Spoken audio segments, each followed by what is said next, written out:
వేడుక, ఉత్సవం, అందరూ సంతోషించాలి.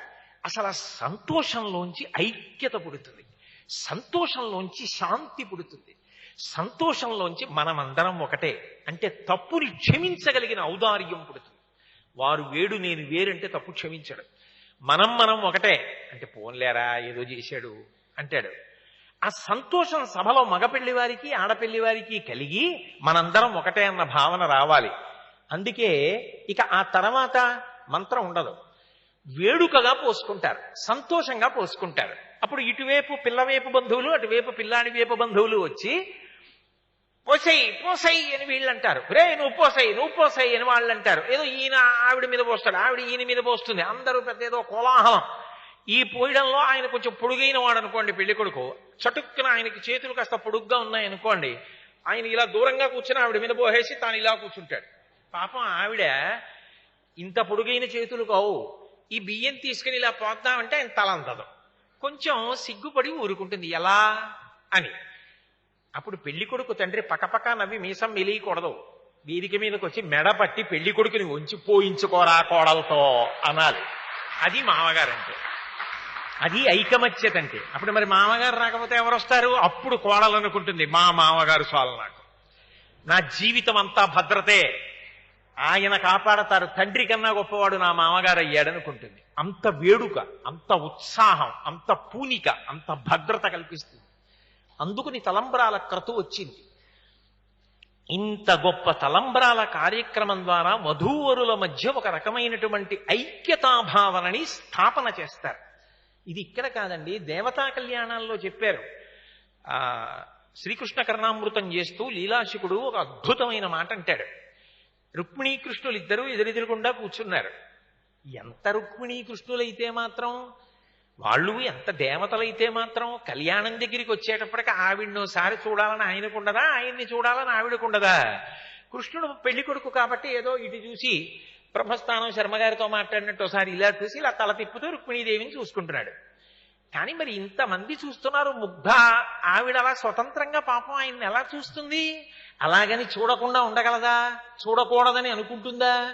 ఆవిడ మాత్రం పెళ్లి కూతురు కదా, ఇలాగే తలంచుకు కూర్చుంది. ఏదో కాసేపు ఆగి కొద్దిగా వ్యవధానం వచ్చింది, అవకాశం వచ్చింది. ఏదో గొణిగినట్టుగా కృష్ణుడు అన్నాడు, నేను ఇంత ప్రయత్నపూర్వకంగా నిన్ను చూస్తుంటే అసలు తలెత్తి నన్ను చూడమే అన్నాడు రుక్మిణీదేవితో. ఆవిడంది, మీరు మగవారు కనుక స్వేచ్ఛగా నన్ను చూస్తున్నారు, నాకు మాత్రం మిమ్మల్ని చూడాలని ఉండదా? ఏదో సిగ్గుపడినట్టుగా తలంచుకు కూర్చున్నది ఎందుకంటే మీ ప్రతిబింబం నా పథకంలో పడుతోంది, నేను చూస్తున్నది మిమ్మల్ని. ఆ ప్రేమ, ఆ శంకరులంతటి వారు ప్రతిపాదించారండి. ముగ్ధా ముహుర్విదదతి వదనే మురారే ప్రేమ త్రపా ప్రణిహితాని గతాగతాని మాలాదృశోర్మధుకరీవ మహోత్పలేయా సామే శ్రియం దిశతు సాగర సంభవాయా అన్నారు. ముగ్ధ, ముగ్ధ అంటే ఆమె పెళ్లి కూతురు, చిన్నపిల్ల, ఆమెకి ఆయన్ని చూడాలని కోరిక. ఆయన్ని చూస్తుంది, కానీ ఆమె ఆయన్ని చూస్తోందన్న విషయం ఆయన చూసేయకూడదని మనసులో కోరిక. అందుకని ఆవిడ ఏం చేస్తోంది, తుమ్మెదలు వెళ్ళొచ్చినట్టుగా ఓసారి ఏదో ఇలా తల తిప్పినట్టుగా తిప్పి ఇలా ఓసారి కృష్ణుడిని చూస్తోంది.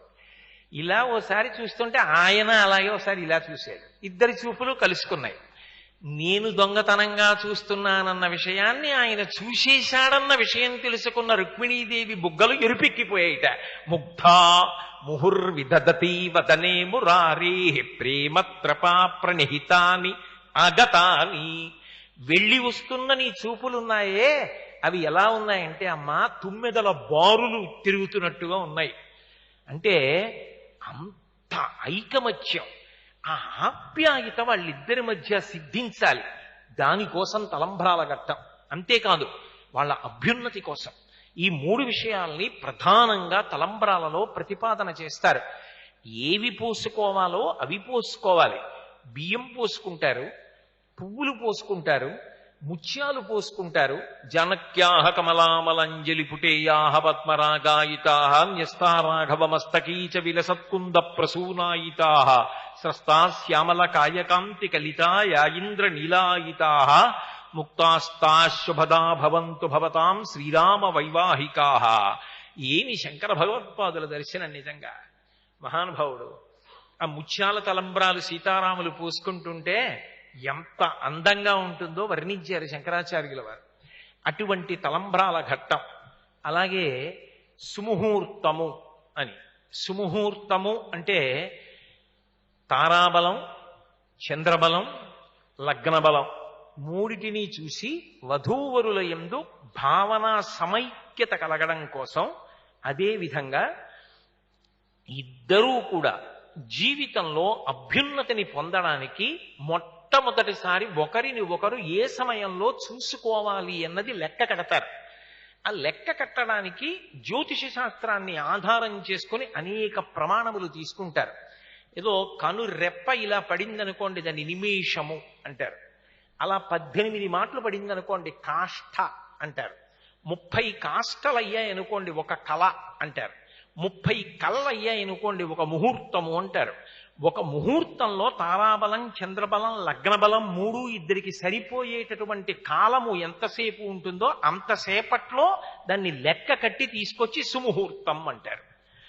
ఆ సుముహూర్త కాలమునందు చెయ్యవలసిన పని ఏమిటి అంటే, ప్రధానంగా శుభముహూర్తానికి ఒకరి కన్నులలోకి ఒకరు చూసుకోవాలి. నిజానికి సుముహూర్త కాలమునందు ప్రధానమైనది ఏది అంటే చూసుకోవడమే సుముహూర్తం. ఎందుకనంటే వరుడు కూడా ఇదే అడుగుతాడు. కన్యా నిరీక్షణ ముహూర్త సుముహూర్తో స్థితి అనుగృహ్ణంతు అంటాడు సభని ఉద్దేశించి మాట్లాడుతూ. నేను ఈ సుముహూర్తంలో మధ్యలో తెర దించేశారు. అందుకే తెరెత్తేయకూడదు, తెర దించేయాలి. అందుకే పట్టుకునేటప్పుడు కూడా ఆడపిల్లి వారి వైపు నుంచి సంప్రదాయం తెలిసున్న వాళ్ళు ముగ్గురు పట్టుకుంటారు, మగపెళ్లి వారి వైపు నుంచి ఇద్దరు పట్టుకుంటారు తప్ప మధ్యలో ఉన్న వస్త్రాన్ని ఎవరు పడితే వాళ్ళు సంప్రదాయం తెలియని వాళ్ళు పట్టుకోరు. ఆ మర్యాద తెలిసున్న వాళ్ళు పట్టుకుంటారు. దాని మీద పిచ్చి పిచ్చి మాట అన్ని రాయరు. తొంగి తొంగి చూడమాకు తందమామ ఇలాంటివన్నీ రాయరు. స్వస్తిక్ మార్కు వేస్తారు. ఎందుకు వేస్తారు అంటే పాణి పద్మదళాకారౌపాదౌతే స్వస్తికాయుతౌ అని భవిష్యోత్తర పురాణం. లక్ష్మీదేవి యొక్క పాదాలలో స్వస్తిక్ గుర్తు ఉంటుంది. ఆ స్వస్తిక్ గుర్తుంది అంటే లక్ష్మీదేవి యొక్క పాదముల యొక్క దర్శనంతో సమానమని. ఆ తెర మీద స్వస్తిక్ మార్కు కనపడుతుంటే సభలో ఉన్న వాళ్ళందరికీ కూడా మంగళ దర్శనం. వధూవరులిద్దరికీ కూడా సుముహూర్తం వరకు మంగళ దర్శనం. ఎందుకంటే ఇటు నుంచి అటు నుంచి కూడా కనపడుతుంది స్వస్తిక్. ఆ స్వస్తిక్ మార్క్ ఒక్కటే వేస్తారు. శచీ పూజ అని చేస్తాడు వధువు తండ్రి. తెర పట్టి సుముహూర్తానికి తెర తీసేస్తారు. తెర తీసేస్తే కన్యా నిరీక్షణ ముహూర్త సుముహూర్తో స్థితి అనుగృహ్ణంతు. నేను ఈమెని చూస్తున్నాను ఈ సుముహూర్తంలో, నేను చూసిన ఈ ముహూర్తము సుముహూర్తమని మీరందరూ అనండి. అందుకొచ్చారు పెళ్లికి. అలా అనండి మీరు కూడా అని అడుగుతాడు వరుడు. ఏం శర్మగారు అలా అడుగుతాడు. అడిగితే సభలో ఉన్న వాళ్ళు బూట్లు వేసుకుని వేదిక మీదకి వెళ్ళకూడదు. వాళ్ళందరూ కూడా ఏమనాలంటే కన్యా నిరీక్షణ ముహూర్త సుముహూర్తోస్తూ. నువ్వు ఈమెను ఏ ముహూర్త కాలమునందు ఏ సుముహూర్త కాలమునందు చూశావో అది ఏ సుముహూర్తమో. అఘోర చక్షు అని ఒక మంత్రం అనండి ఒక్కసారి.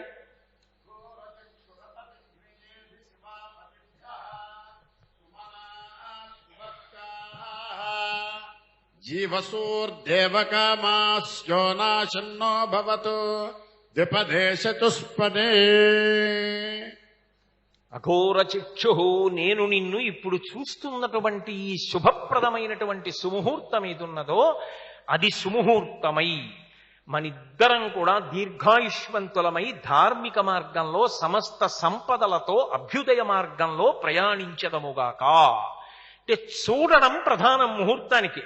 అంతేగాని గూడ జారిపోయేటట్టు గంటసేపు జీలకర్ర బెల్లం పెట్టుకోమని లేదు. కన్యా నిరీక్షణ ముహూర్త సుముహూర్తో స్థితి అనుగృహ్ణంతు అని ఉంది మంత్రంలో. ఒకరిని ఒకరు చూసుకోవడం ప్రధానంగా సుముహూర్తానికి కాలం. అలా చూసుకుంటారు. అయితే ఒక్కొక్క చోట ఒక్కొక్క సంప్రదాయం ఉంటుంది. సుముహూర్తానికి మంగళసూత్రం కడతారు ఒక్కొక్క చోట, సుముహూర్తానికి పాణిగ్రహణం చేస్తారు ఒక్కొక్క చోట, సుముహూర్తానికి సాధారణంగా ఒకరి కన్నులలోకి ఒకరు చూసుకోవడం ప్రధానమై ఉంటుంది. శ్రీరామాయణ కాలం నాటికి పాణిగ్రహణం ప్రధానం. అందుకే ఇయం సీత మమ సుత సహధర్మచరీతమా ప్రతీచ్ఛ చైనాం భద్రం తే పాణిం గృహ్ణీష్వపాణినా పతివ్రత మహాభాగాఛాయేవానుగతా సదా అన్నాడు జనక మహారాజు గారు. ఇది సుముహూర్తం రామా, ఈమె సీతమ్మ నా కూతురు, ఈమె పాణిని గ్రహించు, ఈమె నీ వెంట నీడలా ఉంటుంది, కష్టసుఖములలో నీకు తోడుగా ఉంటుంది అన్నాడు. రామాయణ కాలంలో పాణిగ్రహణం సుముహూర్తం. ఇప్పుడు సుముహూర్తం అంటే ఒకరి కన్నులలోకి ఒకరు చూసుకోవడం, ప్రధానంగా ఒకరి కన్నులలోకి ఒకరు చూసుకోవాలి. అది కన్యా నిరీక్షణము అంటారు. చూసుకున్న తరువాత మంత్రం పూర్తయిన తర్వాత సభలో ఉన్న వాళ్ళందరూ కూడా అక్షతలు చేతపట్టి కన్యా నిరీక్షణ ముహూర్త సుముహూర్తోస్తు, నువ్వు ఈ సుముహూర్తంలో ఆ పిల్లని చూశావు, ఆ పిల్ల నిన్ను చూసింది, ఈ మీ ఇద్దరూ చూసుకుని చూపులు కలిసిన ఈ శుభవేళ ఏది ఉన్నదో అది సుముహూర్తమే అవుగాక